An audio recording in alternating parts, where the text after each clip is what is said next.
Composers of Mysuru. The Haridas of Karnataka like Sri Padaraya, Vyasaraya, Purandaradasa, Kanakadasa, Vadiraja and many others have made valuable contributions in bringing historic and complex aspects of Vedas, Upanishads and Puranas available to the common man in the form of simple compositions infused with bhakti elements as devotion to the Lord. The composers are predominantly in Kannada and set in familiar ragas.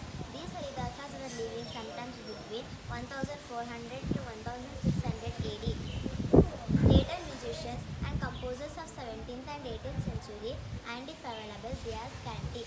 Only when the Odyar dynasty assumed powers and prestige in the state of Mysuru, particularly Mumbadi Krishnaraj Odyar 1794 to 1868, who was interested in music and finance.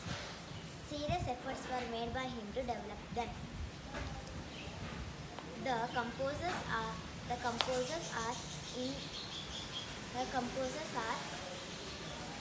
enriched the lore of Carnatic music in the state of Mysuru. Include Mysore Sadashivara, Veena Venkata Subbaya, Lingraj Aras, Bachappa Shastri Tanjavuru, Veena Sheshana, Veena Subbarna, Veena Venkata Kuryappa, Veena Padmanabhaya, Veena Subbarna, Jayachandra Odiyar, and many more. Most of their compositions are set in Telugu and Sanskrit. Of course, some of them has composed in Kannada also. Jayachandra Odiyar 1919 to 1974 was the last ruler of Odyar dynasty of Mysuru kingdom. His compositions are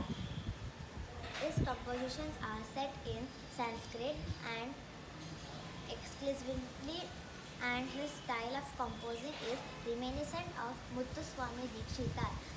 Some uncommon ragas plus common ragas are featured in his kritis like Sri Mahaganapati Athana and Durga Devi Dharmavati are heard often. He composed 94 Carnatic music under